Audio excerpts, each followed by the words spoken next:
પરંતુ આ વ્યક્તિનું નામ કૈલાશગીરી છે। પરંતુ જો તેને શ્રવણ કહેવામાં આવે તો જરા પણ વધારે નહીં લાગે, કારણ કે કૈલાશગીરીના જીવનનું એક જ લક્ષ્ય છે અંધ માતાની અંતિમ ઈચ્છા ચાર ધામની યાત્રા કરાવવાનું। કૈલાશગીરી જે નીકળ્યો છે અંધ માતાને ચાર ધામની યાત્રા કરાવવા।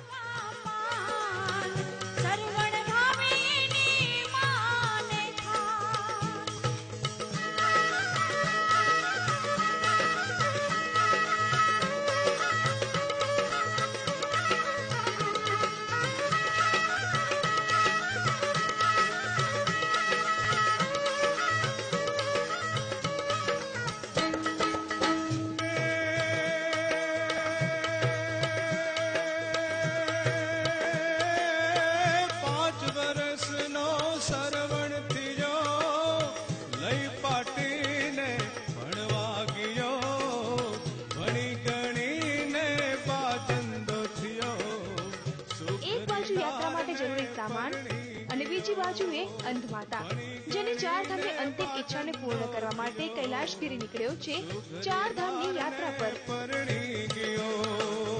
સુગરી નાર મારા વચન સુનો, મારા આંધળા મા બાપની સેવા કરો।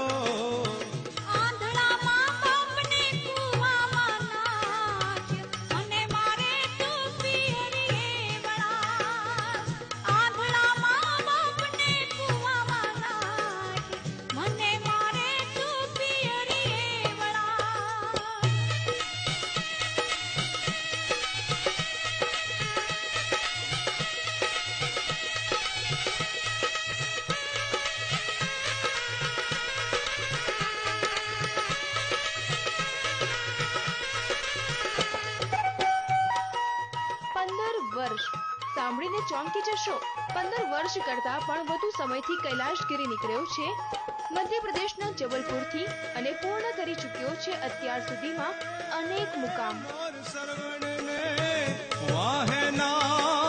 સરવણ હાલ્યો સસરા દ્વાર, સસરાજી રે મારા વચન સુનો, તમારી દીકરીને ઘરમાં પૂરો।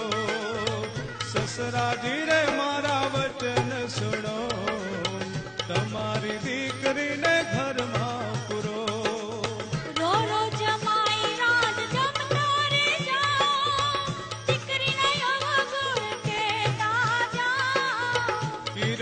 ભાગણી નામો કોણ જુએ, મારા આંધળા મા બાપને નાખે કુવે। ભાગણી નામો કોણ જુએ, મારા આંધળા મા બાપને નાખે કુવે। हमको 15 साल 7 महीने 10 दिन हो गया। अभी रामेश्वर, जगन्नाथपुरी, तिरुपति बालाजी, गंगा सागर, तारापीठ, बासुकीनाथ, देवघर, जनकपुर, बद्रीनाथ, केदारनाथ, ऋषिकेश, हरिद्वार, काशी, अयोध्या, चित्रकूट, इलाहाबाद, नर्मदा प्रदक्षिणा जी सब घूम लिया। पुष्कर होते हुए अब यहाँ आया हूँ। अब यहाँ से द्वारका, द्वारका से उज्जैन, उज्जैन से जबलपुर लास्ट हो जाएगा। સવાર પડે એટલે શરૂ થઈ જાય છે શ્રવણ એવા કૈલાશગીરીની જાત્રા। અંધ માતાને કાવડ પર બેસાડીને કૈલાશ નીકળી પડે છે આગળના મુકામે। અંધ માતાને થાક લાગે એટલે કૈલાશ રોકાઈ જાય છે અને થાક ઉતરતા નીકળી પડે છે આગળની મંજિલે।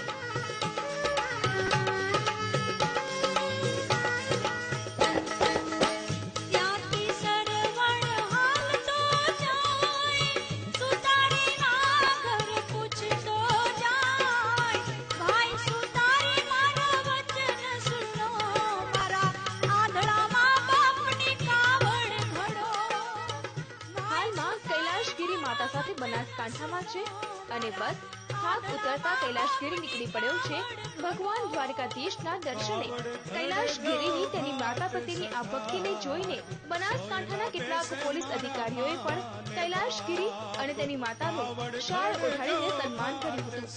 કૈલાશગીરીની તેની માતા પ્રત્યેની આસ્થા જોઈને આજના એ યુવકોએ શીખ લેવાની જરૂર છે જે તેમના માતા પિતાને કાવડમાં બેસાડીને યાત્રા તો નથી જ કરાવવાના, પરંતુ કમ સે કમ તેમના માતા પિતાના દિલ તો ન દુભાવે।